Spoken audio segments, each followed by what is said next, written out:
मातृभूमि न्यूज, मातृभूमि की आवाज, मातृभूमि के लिए। રવિવારે કતારગામમાં ભારે પવનના લીધે ગેરકાયદેસર ક્રિકેટ બોક્સ તૂટી પડવાની ઘટના પછી પાલિકાનું તંત્ર સફાળે જાગ્યું છે। સોમવારે કતારગામની ઝોનની ટીમે ક્રિકેટ બોક્સનો સર્વે કર્યો।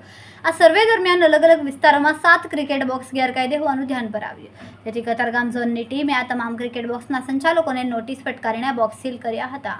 TP 50 Ved road Katargam final plot number 80 Ramkatha road SRK ground પાસે દુર્ઘટનાગ્રસ્ત થયેલું હતું। ધ ડોટ બોલ ક્રિકેટ બોક્સને સીલ કર્યું હતું।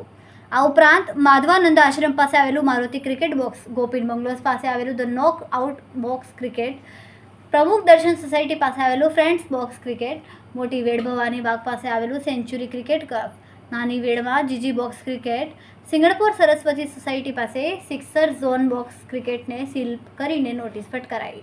અહીં નોંધનીય છે કે આવનારા દિવસોમાં અટવા અને રાંદેર ઝોન સહિતના ઝોનમાં પાલિકાની ટીમે સર્વે કરીને ગેરકાયદેસર ક્રિકેટ બોક્સ સામે કાર્યવાહી કરીને નોટિસ અને સીલિંગની કાર્યવાહી કરશે તેવું પાલિકાનું કહેવું છે।